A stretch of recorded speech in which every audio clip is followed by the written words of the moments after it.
So what can we say about money and happiness? Personally, having had no money and now having a bit more, and having relationships with people without money and some with more money than you can ever dream of, I've concluded that money sort of can buy you happiness. There is a saying that a healthy man has 100 problems and a sick man only has one. It's not entirely how I see money, but I would rather look at it like this. You might have 10 problems if you have no money, and if you do have money, you might have 9 problems. And some of those 9 problems might be smaller than they otherwise would if you didn't have money.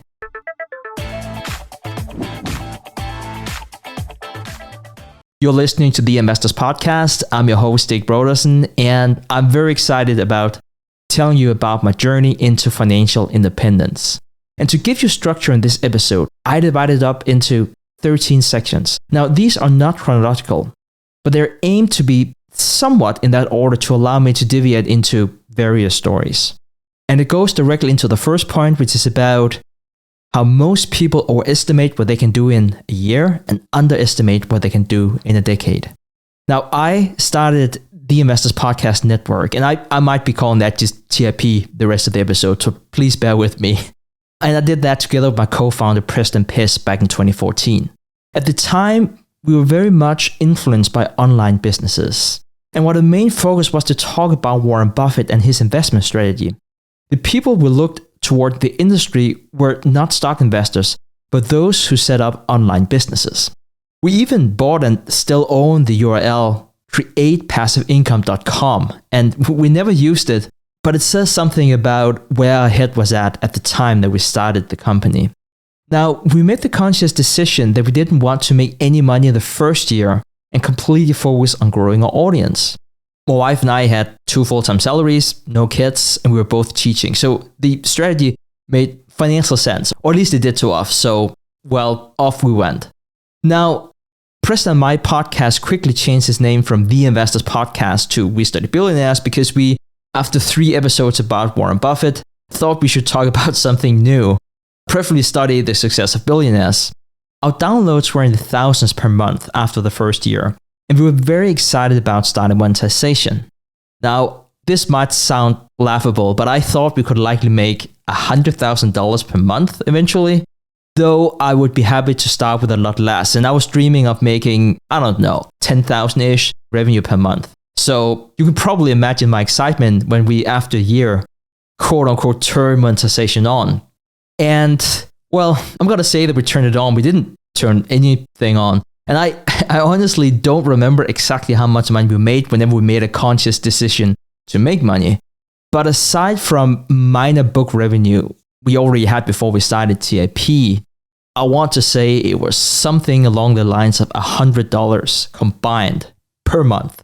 And thinking more about it, I realized it could have been even less. The second year with TIP was hard. And when we, in the third year, still made money in the range of, I want to say, $0 and change, it certainly felt like we were not getting rewarded for the hard work. Now, my point of this is not saying that the rest is history. We're still very much in the middle of history. I think what I learned from the first few years of running TIP is that you have to love the journey. All beginnings are hard, and you always have more cost than you expect, and you also have low revenue than what you expect. And what worked for us was that we wanted to make money, but we were perfectly fine working for a long time for no money because we loved talking about investing, especially about Warren Buffett. But as I alluded to before, like so many entrepreneurs, we had to work a lot longer for no money than we thought. But such is the base rate of starting your own business. Now, the second thing I wanted to talk to you about here today is I really felt that we reached a tipping point in 2019. And I wish I could tell you a riveting story about how one big thing we did before the Investors Podcast Network took off. And if I had to point to a single event, it could have been whenever we hired Bianca Alcera, who's our first employee and now our COO. But for our business, I would say that success results for thousands of small things working in your favor. It doesn't just come from one big thing. And of course, I can only speak for myself. I'm talking about accumulating millions, perhaps tens of millions of dollars. I certainly don't have the Musk level type wealth, or nor do I expect to reach anything like that level. Maybe for some billionaires, their success can be attributed to big moves, but running a small private business and investing the proceeds in public markets is very much about unglamorous hard work and being obsessed with all the small details. If there's one moment I reflect on, it's a conversation I had with a Canadian friend back in early 2019 when we were traveling around the beautiful and I should say challenging landscape of Morocco. It had been a trip like no other, and I have to say that not all experiences were good. From plain weird experience like seeing goats in trees. Yes, there was literally an attraction where someone put living goats in trees and you could pay €2 for a photo. But also through a series of attempted money scam, we certainly needed a breather from the hustle and bustle from the dusty streets in Morocco. And my friend asked me about financial independence. By no means was I there, but I later realized that this was where the tipping point was for me. At this point in time, I had quit my job teaching, so the company income was what I was living off. And for sure, no one would call me financially independent at the time, but that was the tipping point. I loved running TIP, and I wanted to spend as much time running the company as possible. But I also realized at the time that I wasn't much needed for much of the operations. I figured I could likely spend 10, 15 hours per week, making that $10,000 per month, but any additional time could be spent on growing that engine. And of course, I could tell you the story of how thousands of dollars turned into tens of thousands of dollars, that turned into $100,000, and then eventually into millions of dollars. I could tell you about the day we got a $30 million offer on our company, but the tipping point was not about reaching a certain number. The tipping point for me was that day in Morocco. I realized that we had set up a business. Yes, at the moment, there was certainly a huge element of self-employment, but the blueprint was there to run it as a business. Now, whenever I refer to something as a business, it's something that can run well and perhaps even grow if you're not there. So it was about hitting your number in an indirect way, where you learn to focus on cash flows rather than a big number where you felt you could put that into, say, low-yield bonds and gradually spend through retirement. That takes me to the third thing I learned about financial independence, and that is most people don't want to be financially independent. I am provoking a bit whenever I'm making that statement. I know how ridiculous it sounds, but please bear with me for a second. So let's take one step back. When we started TIP back in 2014, I read both about stock investing and online businesses. Over the course of a year, I would have gone through hundreds of interviews with successful people. One that still stood out to me was an interview with Tim Ferriss. I likely don't do him justice, but the essence was something along the lines of, he outlined that he could teach anyone to be a New York Times bestselling author, and then he said no one wanted to do that, even if he outlined step by step how to achieve it. And I remember almost being provoked by the interview. If anyone would get the chance to be successful and rich and would even be told step by step how to do it, who wouldn't sign up for that? Now, ironically, today I think he's right. And I've experienced it multiple times. With my passion for teaching, I have in the past offered to fly people in, and it should be noted, offered to pay for flights and hotels to get free counseling on how to be successful in podcasting and investing. But I've gotten very few takers. And I've since stopped offering free counseling, free plane tickets, and free hotel nights. I've learned that it's not the best way to help the world to achieve financial independence, nor does it bring you a good balance in life to set yourself up for that type of disappointment. But I think I learned that I was looking at financial freedom differently than most people. To me, and this is probably going to sound odd to you out there, but to me, financial freedom was as important as the air that I breathe. I could not imagine a life without wanting to achieve financial freedom, and I gave myself no other choice than to get there. When I cut back on my savings or read a 10K to find a potential investment, it wasn't and today is not a chore. It's life and it's fun. And to me, there was just no other way.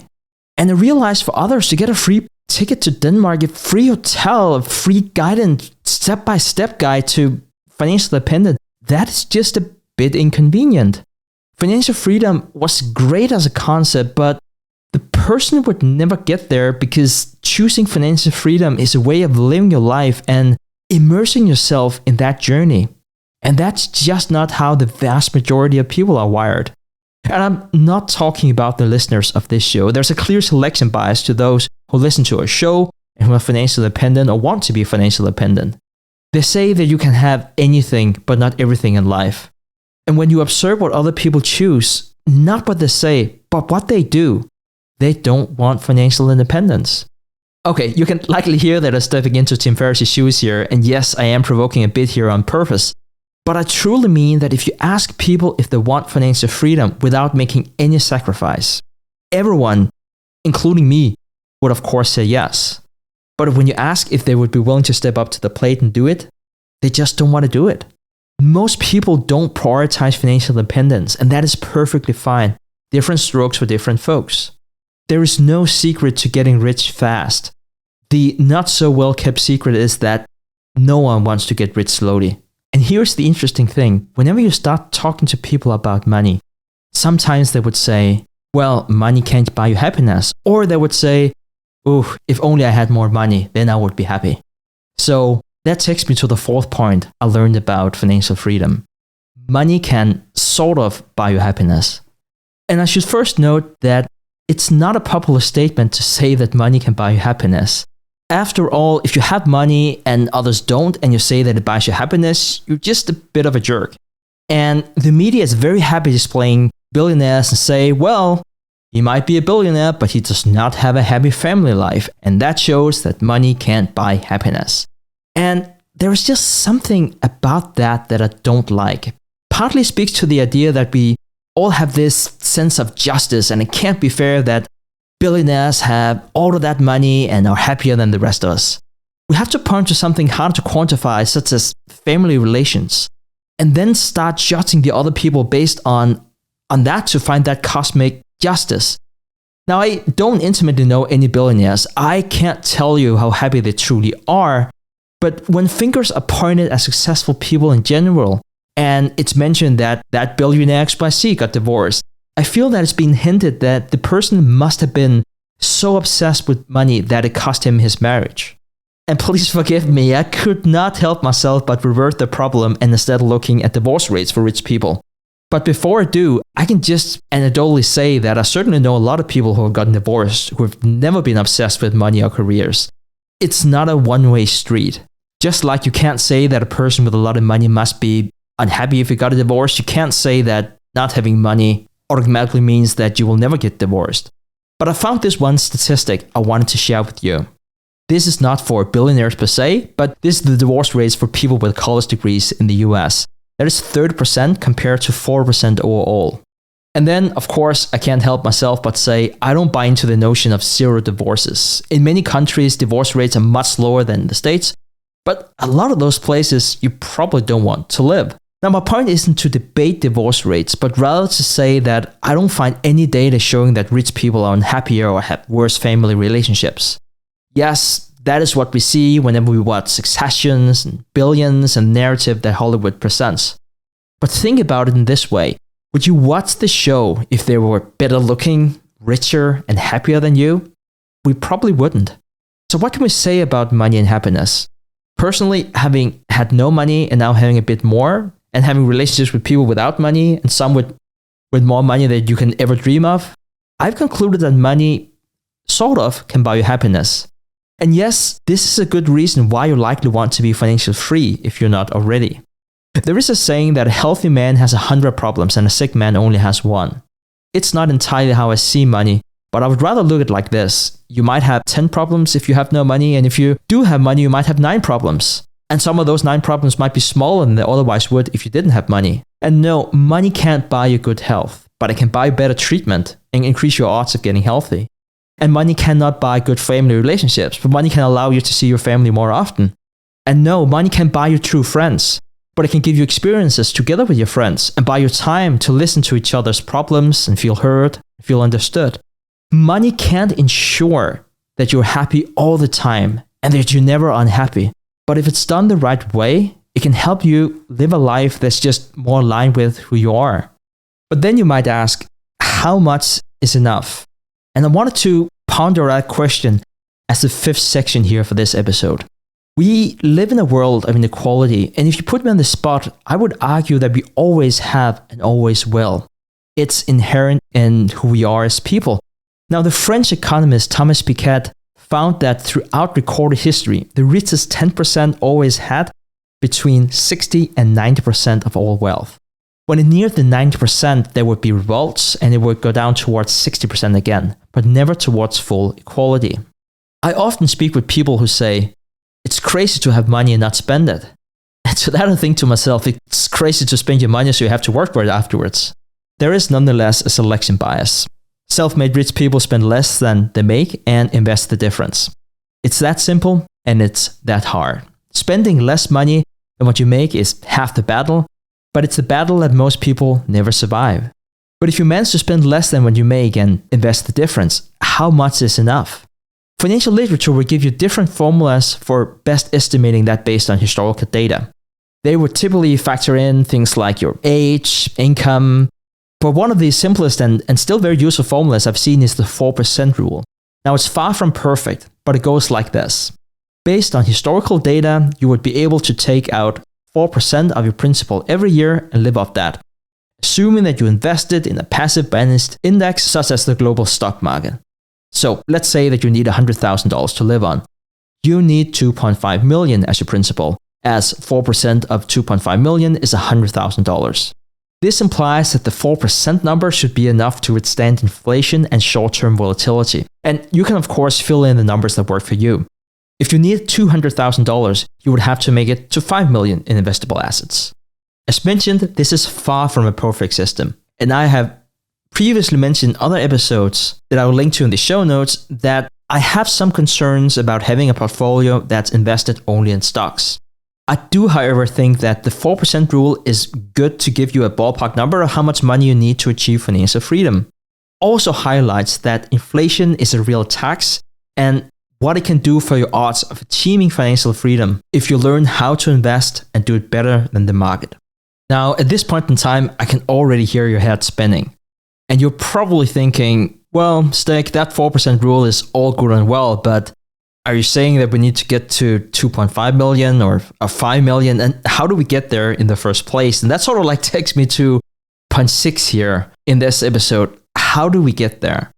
If you want to hit your financial independence number in your 30s, it's very hard to do if you don't have equity and can only rely on a salary. And it's a bit counterintuitive. Growing up, I always thought that you would make the big bucks. You would have to get a corporate job, but then get promoted a ton of times, and then you would sit in that fancy office that I saw in the movies. And sure, you can still do that, but it's not a very efficient way of getting to financial independence.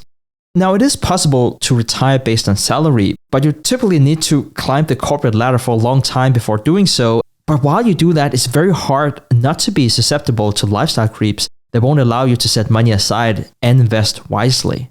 One of the things that I was surprised to learn as I was on this journey to financial independence was that you can make considerably more as a small business owner in an industrial company with 100% equity that you would if you climbed the corporate ladder for 2 decades in a prestigious law firm. Even so, running your own company comes with its own challenges. One of them is that you typically also have most of your wealth tied into a liquid asset. So please allow me to speak for myself first and then speak more generally about it. I had looked at my number very conservatively, put the number of TIP to be $0 whenever I could, in theory, retire. And I'm likely way too conservative. You can perhaps set it at 25% or 50%. The point I want to make is that the way you have to think about financial independence is through cash flows. And if you don't have any, or your net worth is very liquid, the lack of cash flows can still wipe you out. I also firmly believe that running your own business isn't more risky than having a job. Yes, your company will also become your cash engine and things can go wrong, but you can also get laid off in any job. In any case, it speaks even more to the point about having investable assets that generate cash flows, and then putting a conservative number of your human capital and the business that you might be running. But what about the return on your investable assets, and how does that relate to the 4% rule I spoke about just before? I started my track record back in 2014, and since then, it's been a bull market. I've managed slightly above 20% CAGR, but I don't think I can sustain that. Partly, I'm quite sure that I've been quite lucky in outperforming the market, but even if it's not, it is much easier to generate a 20% return when the S&P 500 is up 13% over the same time than if the market went sideways for years. So to be conservative, I use 5%, which is something I feel comfortable about generating in perpetuity. And please remember that whenever I refer to 5%, it's after inflation. So I would need to do better than 5% on nominal numbers. And also remember that a rising tide lifts all boats. So the other side of the equation is that my investment would likely rise with inflation. And so in any case, I define financial independence as whether my family can live off 5% adjusted for inflation on my investable portfolio. So if you're with me on this premise here that you would need to have unlisted assets as a way to generate wealth to achieve financial independence, it also raises the question about how do you adjust for the value of your illiquid equity? And I'm going a bit out on a tangent here because this is a segment that would not resonate with every listener, but it's something I still want to discuss. We know that we have many business owners and self-employed listeners, and it might be interesting to hear the process of valuing illiquid assets. I've certainly been surprised both on the positive and negative sides in the process, and I would like to elaborate more using the Investors Podcast Network as an example. So in 2024, TIP roughly made 1.5 million profit before tax, and you can apply any multiple you want to this number. So typically for smaller businesses, unless they have a solid growth rate or they have something with a moat around them, or perhaps there's something new and exciting in the tech world, you would typically get a single-digit multiple, perhaps 5 to 8 times, sometimes a little less, sometimes a little more. But it depends on a lot of different factors. For example, if you look at a company like the Investors Podcast Network, you can argue that it relies on cyclical advertising, which typically implies a lower multiple. The key man risk is certainly also there because it's very host-driven. That also speaks to a lower multiple. However, we also own multiple communities, which our recurring revenue was typically command a much higher multiple. Hey everybody, it's Clay Fink here, host of We Study Billionaires. Here in a few months, Warren Buffett will be hosting the Woodstock for Capitalists in Omaha with the Berkshire Hathaway Annual Shareholders Meeting. The meeting welcomes over 40,000 investors that head to Omaha to tune into the marathon Q&A session with billionaire Warren Buffett and Berkshire managers. Since we don't know how much longer Buffett will be around to attract tens of thousands of people, I would highly encourage you to make the trip to Omaha during the first weekend of May. While I personally love sitting in on the meeting, what makes the trip extra special for me is the relationships that are built around the meeting, which is why I'd like to briefly tell you about the events that TIP will be hosting. My colleague Sean O'Malley will be hosting 2 free socials for the TIP audience on Friday and Saturday evening, and more details on that can be found in the link in the description below. And I'll be hosting a couple of dinners and socials for our TIP Mastermind community, which is our paid community for private investors, portfolio managers, and high net worth individuals. Attending the Berkshire meeting on your own can be quite a lonely experience, and I wanted to personally invite you to join the events that Sean and I will be hosting. Again, details on the free events can be found in the description below, and to apply to join our TIP Mastermind community, simply go to theinvestorspodcast.com/mastermind. That's theinvestorspodcast.com/mastermind. We'll also be sure to get that linked in the description as well. Additionally, flights and hotels can get booked quickly, so I'd encourage you to book yours as soon as possible if you plan on attending. And please feel free to email me or shoot me a message on LinkedIn if you have any questions. I would be more than happy to help. Hope to see you there. Buy low, sell high. It's easy to say, hard to do. For example, high interest rates are crushing the real estate market right now. Demand is dropping and prices are falling for many of the best assets. It's no wonder the Fundrise flagship fund plans to go on a buying spree, expanding its billion-dollar real estate portfolio over the next few months. You can add the Fundrise flagship fund to your portfolio in just minutes with as little as $10 by visiting fundrise.com/WSB. That's fundrise.com/WSB. Carefully consider the investment objectives, risks, charges, and expenses of the Fundrise flagship fund before investing. This and other information can be found in the fund's prospectus at fundrise.com/flagship. This is a paid advertisement.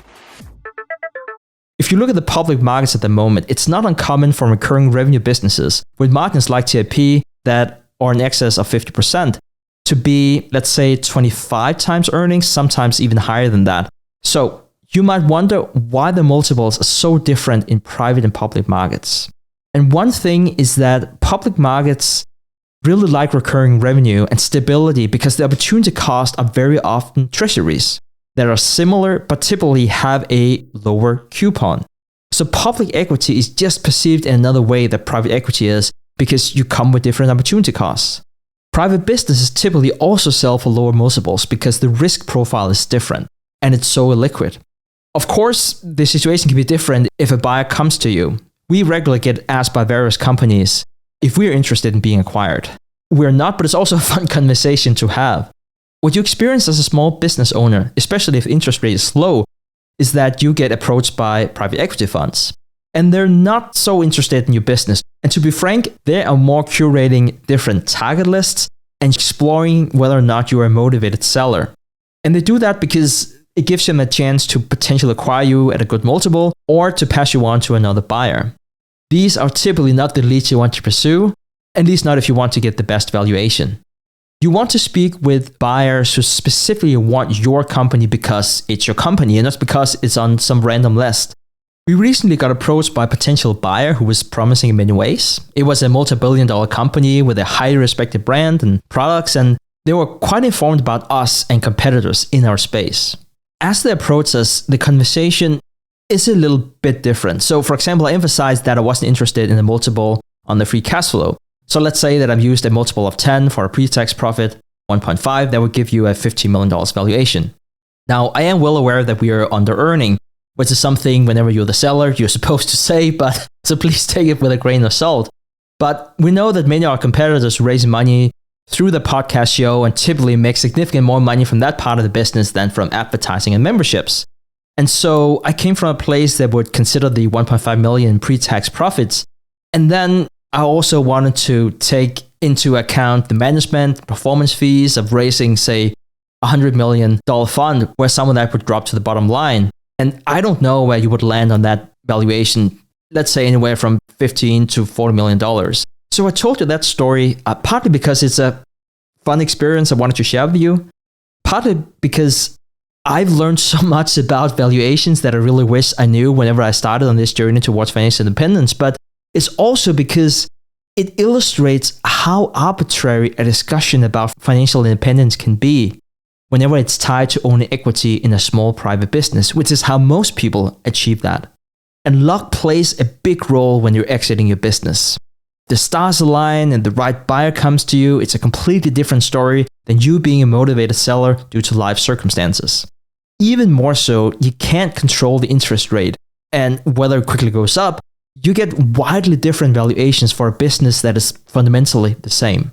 In any case, as arbitrary as valuation can be of private equity, once you hit your number, or once you hit that target cash flows, it ironically matters, and in a way, it doesn't. And that takes me to the 8th thing I learned about financial independence. It's really about the why once you reach your number. So what do you do whenever you reach your number? I was conversing with the members of our mastermind community about it. And one member said it so well. He reached his number and said, now it's about the why. Now that you can do whatever you want to do, what do you do next? It likely doesn't surprise anyone that Buffett has profoundly impacted my life.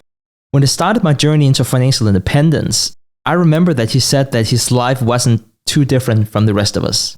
And I remember thinking, that cannot be true. It must be very different to be in his shoes than in mine. What he highlighted was different than what I would have expected. So he said his wealth allowed him to speak with more interesting people. That was the real difference. And that is something that always stuck with me. Today, that's a big part of my why. The Investors Podcast Network is the perfect vehicle to connect with interesting people I otherwise wouldn't have access to. And I should say for the record, I don't necessarily talk about our guests on the show. That is one component, but that is not what I mainly refer to. The company is a business card to meet interesting people with interesting stories from all walks of life. whether they're billionaires, college students who listen to our show. And that is why I conservatively have set the value of TIP as 0 in my portfolio. I can't imagine a life where it wouldn't be interesting to speak with interesting people. Another why for me is empowering the team. I'm a bit ashamed that helping and being kind to others didn't sink in until I realized that I could selflessly gain a lot from empowering the team. TIP is so much my life, and my life is TIP, and I selflessly wanted to be as happy as possible. And I get happy when people around me are happy. So I realized that if I focused most on empowering the TIP team, I didn't have to look out for myself. The team did that for me. And guess what? Life is just more fun that way. It's not too different from when I met my wife, and I realized that instead of always thinking about myself, I focused on getting her the best possible life and being the best version of herself. And guess what? She would do the same for me. And I guess in short, what you give is what you get. And if you don't, it's probably not a relationship you want to continue to build on, whether it's professionally or romantically. I learned that everything good in life comes from compounding, whether it's capital or relationships with wonderful people. As some of you know, I'm currently looking into buying multiple private businesses. I do it because I think I can get a better return than in the public markets, but I also do it because it allows me to put the best people in the best position in those companies. When you only have one company, especially if it's a small company like TIP with only 20 team members, it can be hard to find the perfect role for everyone. I'm one of the ones being worked with amazing talent that just couldn't flourish in our setup. And having a portfolio of companies can get the best of both worlds when you empower the people around you, who in turn will empower you. And empowering wonderful people today is a big part of my why. And I like to think that it makes me a good person saying so, but that would certainly be too generous towards myself. I sometimes hear how people start a business or take a job to help others. That was, unfortunately, not the case for me. I started the Investors Podcast Network because I love talking about investing. And when I realized that I could make money from doing so, my mind wasn't providing for my family more than making the world a better place. And today, whenever I think about my why, yes, it's about empowering good people. But it didn't happen in that order. I selflessly wanted to take care of my family first before anything else. The ninth thing I learned about financial independence is that whenever you reach your number, it's about finding your negotiables and your non-negotiables. I used to have a job trading in the energy markets from 11 p.m. to 7 a.m. in the morning. It was a time right out of college when I had very little morning, but I had time and I had energy. Also, believe it or not, it was a job I volunteered to do.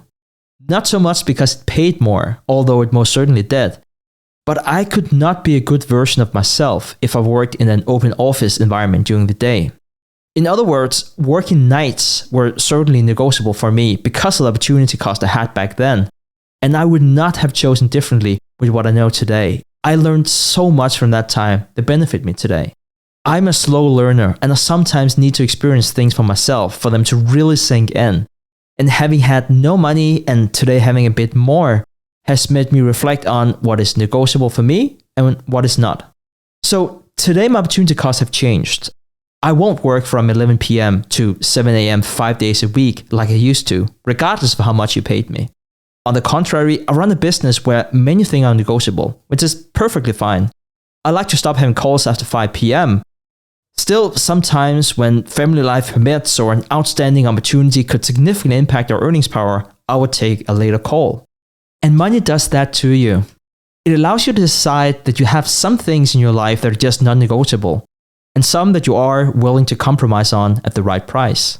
And you don't want to have non-negotiables because you want to be difficult, but simply because there are some things in life that you no longer feel you need to compromise on, and you can afford not to.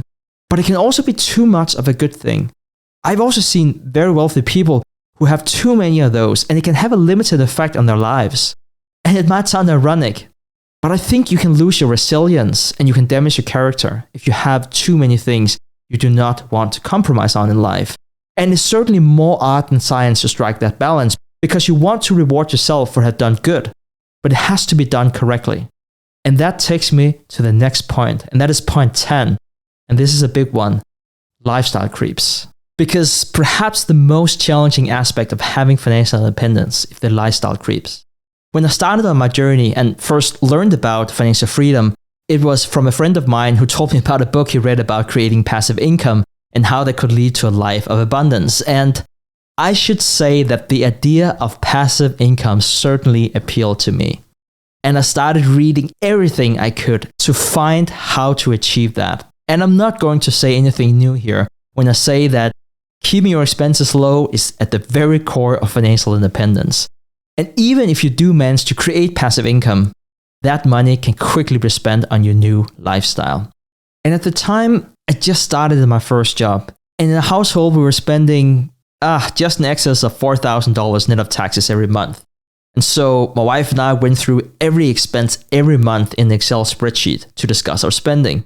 It was a great exercise, but as you can imagine, it wasn't too much fun. And whenever you come home after a long work day, especially if that work day ends at 7 a.m. in the morning, this is not what you want to do. It's a bit like eating your veggies. You know you're supposed to do it, but it's not what you want to do. And you think, can I just skip it this one time? But whether it's your diet or your budget, when you have skipped that, what you're supposed to do enough times, you realize then whenever you're easy on your habits, life will be hard on you. And when you're hard on your habits, life will be easy on you. And one thing I noticed from traveling around third world countries, and also what I learned from speaking with the wealthiest people on the planet, is that no one really feels they're big spenders. If you spend $1 million or $500 a month, you compare yourself to someone who spends more than you. Even if you spend less money than your peers, because you have different values and goals, other people's consumption habits still look silly to you. Some people would fly business class and happily pay $3,000 for a 6-hour flight, which looks silly to some. After all, it's only 6 hours of your life. However, the same people who would never buy a business class ticket might be paying $3,000 for a watch, whereas the business traveler might argue that a watch is just a silly debt thing. Now, spending is a game of relativity and not absolutes. You can think about it like this. When you are on the 7th floor and look outside the window, the 11th floor looks tall to you, and the 40th floor is just another world. But similarly, whenever you're on the 14th floor of a building and then you look down, there seems to be no difference between the 7th and the 11th floor. It is certainly not easy to avoid increasing your expenses as you accumulate wealth. And I can't say that I've succeeded. Quite the contrary, perhaps. Like everyone else, I want to spend away. But I'm very cautious about doing things in the right order. Now, so what do I mean about the right order? Well, you want to build an engine generating cash first, and then you want to pay yourself first. And I set my limit to 50%, which should go towards my investments. As your engine grows, whether it's your job or your business, you increase your earnings power and you generate more investment income. So you can keep it at 50%, and as time passes, thereby also increasing your spending and the amount you set aside for further investments. So some of you might rightfully say that you can't save 50% of your income now. And I can completely understand where you're coming from when you say that. This is another angle I refer to whenever I say that things have to be done in the right order. I just started my first job when I systematized my approach to financial independence. And my wife and I married while we were still students, so we had real salaries but spent like students. And that, of course, made the transition a bit easier. And I should also say that all of this is much easier said than done. We've certainly had years where we spent more than 50% of our income, and we failed time and time again to be patient with our lifestyle creeps. Like everyone else in life, we are flawed. No, I should say my wife is not flawed, but I certainly am. And I sometimes feel that life and personal finances have knocked you down. And when that happens, and it will happen to all of us, all you can do is to keep fighting the good fight, all the bruises you've gotten, and we are definitely no different in our household. And I think what I've learned is that a journey towards financial independence can be surprisingly lonely. And that takes me to the next point. Point number 11 is that it's hard to find people you can speak to about your journey into financial independence. I know 0 people outside of the universe of the Investors Podcast Network that I could go on this journey with.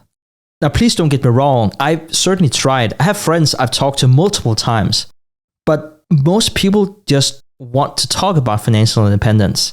They don't really want to do anything about it.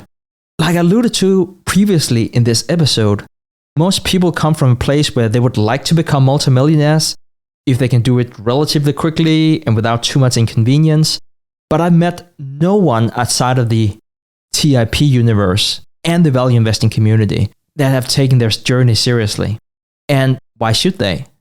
So this is what happened to me, and perhaps some of the listeners can resonate with what I'm saying here, because my friends, they bought a house in the suburbs, they got a mortgage, bought 2 cars, had kids, had lifestyle creeps, and the paychecks were just spent. And I should stress there's nothing wrong with any of this. Life just happens. And I'm well aware that I'm an outlier, and I thought about financial independence since I was a child. I know that's not how the rest of the world is. Just like most people can't seriously imagine a world of financial independence, I've never been able to imagine a life without it. It might sound odd, but I don't think financial independence is for everyone. I compare the pursuit of financial independence to the pursuit of being a professional footballer. Everyone likes the good things about it. If you're a footballer, it sounds fantastic, you get a lot of attention, money, there's lifestyle, but few people are willing to make the sacrifice to become a professional footballer. When you truly live that life with the attention, the downside of the money, and whenever you get used to that lifestyle, well, then life as a professional footballer is likely not as appealing as it looks at first glance. And that really takes me to the next point I want to talk about here, what I learned about financial independence. It's about sacrifice. I wish I could give you a song and a dance about how much sacrifice I've made to become financially independent over the years. But I honestly don't think I made any meaningful sacrifice. I don't have an emotional story about how financial success cost me health and marriage, and how I had to sell my soul to capitalism to succeed. And so I can't give you a wonderful story from rags to riches and tell you about all the hardship that I experienced. It's a very boring story, like so many others, about a lot of hard work and then keeping my spending in check to get wealthy very slowly. And yes, it doesn't make a good Hollywood movie. But knowing many financially independent people today, I realize the recipe is more or less the same. They found something they were passionate about and perhaps just good at, and they were lucky that they were passionate about what was rewarded in a capitalistic world. A financially successful friend told me the other day that he made so and so much money, and his brother, who was a doctor, made significantly less. And then we mused about why allocating capital should pay more than saving lives. But that's just the world that we live in, and I'm certainly not saying it's fair. But it is what it is, and you must make the best of it. Many who listen to this podcast have been immensely lucky. They were likely born in the country where they had access to capital markets and social mobility. Like everyone else, they needed luck to get ahead. But some people's circumstances just make luck easier to attract. Working 12 hours a day, 7 days a week, is a sacrifice for some. For others, it's what they need to do to barely survive. And for others, again, it's their passion. And to others, again, it's just the way that they're wired. Luck is sometimes a chicken and egg thing. But if there's something I would like to pass on, I would like for you to think about it like this. Only way to surely become wealthy is to do it slowly. Time passes by anyway. And if you think about it like that, you would likely do some things differently. It takes me to the 13th and last part. And I title it, The Journey is the Best Part. I said to my wife the other day that I felt that I was always and never working, and she turned her head and said, "It feels like you always work." And this is going to sound like a cliche, but I feel that I don't work. And please don't get me wrong, this is not a story of rainbows and unicorns and everything being perfect. If you tell me that that is your job, I would not believe you. But it's about seeing your journey to financial independence as that. A journey where you can be the best version of yourself despite the bruises that life and business will eventually bring. I stop working at 8 o'clock in the morning, and I stop reading at 11 or 11:30 p.m. I do that for 7 days a week, and I want to clarify that this is not 15, 16 hours a day for 7 days a week. I used to work at a dairy farm whenever I was a teenager. It was one of the best jobs a kid from the countryside could dream of. And I worked there for years until I unfortunately discovered you can make more money playing online poker than working with dairy. But I could not work at a dairy farm for, say, 7 times 15 hours. I would die of exhaustion. But my point is that I've changed my mindset about work. First, work is not a negative word for me. And it's also not binary. So let me explain. My steady state is what many would refer to as working. It's what I do whenever I don't do other things. So if I watch a football match or go for a run, it's not what I'm doing whenever I'm done working. It's what I do in between work. And taking time off is not something I do when I'm done working. It's the first thing I think about when I wake up and the last thing I think about when I go to bed. When I say that work is not binary, it's because I do many things that, well, it's not work. I would read a 10K about a company I would never invest in and certainly never talk about here on the show. But reading a 10K is like reading a good book that may or may not be about investing or watching a show about nothing on Netflix. However, whereas most people would say that Netflix show doesn't seem like work, reading a 10K is the same for me. It's just, well, fun and interesting. I read because I love learning, and whether it's an investment book or a book about salt and sand, yes, at the time of writing, I'm reading a book about sand and salt. My point is, it's more about the process. I was recently on a call with members of a mastermind community. One member said he didn't believe in retirement, and I completely agree. I don't ever want to retire. And the funny thing is that the people who never want to retire becomes financially independent in their 30s, 40s, perhaps their 50s, whereas those who work so they can retire typically have to wait a lot longer. Now, I can't tell you what the right path is for you. It most certainly is not my path. If I can give you a piece of advice, is to design a system where you can be the best version of yourself, and where becoming financially independent is not the goal, but the simple pursuit of your process. At the end of the day, the journey is the best part. I want to conclude this episode with a reflection about risk. You have now heard my story and heard how naive and ignorant I've been, and I probably still am, both of those things. We all have our strengths and weaknesses. If I had done exactly the same as Michael Jordan, I would never have achieved the same as him. I said at the top of the episode that it wasn't a step-by-step guide to financial independence, and I'm sure you agree after listening to the episode. Perhaps my story is the product of survivorship bias, and perhaps if you'd done the same thing as me, you'd have made 10x the money and had better relationships than I have today. And I should say, I sincerely hope that would be the case. But I want to address one thing before I let you go, because I'm sure some of you would say that I took a lot of risk in my journey, but it never felt risky to me. Perhaps that speaks to my ignorance more than the reality. Perhaps it just speaks to how we're different. So what is risk? Well, whenever you address such a question, quoting some of the greats is tempting. So for example, Buffett would say that risk is the probability of permanent loss of capital. He would also talk about opportunity costs. And then others would say that risk is what's left whenever you considered all variables. Others, again, would use all kinds of Greek letters to give you a mathematical explanation of what it is and what it is not. I think I want to go into the discussion of risk from a different angle. There are some objective risk factors like permanent loss of capital, but I want to discuss some subjective risk factors. For example, I put myself through school playing poker, and I think many would say that it's risky. I certainly remember my parents being very uncomfortable with that, and I'm pretty sure that for good reason, many who listen to this wouldn't like to learn their kids are playing semi-professional poker. To me, poker just never felt risky. Poker is like stock investing. It's about understanding math and psychology. And if you do that right, over time, you can't avoid but make money. Now, the stock market has, of course, a leg up on poker because it's not a zero-sum game. And if you want to achieve financial independence, it's likely much better to learn how to invest in stocks than playing poker.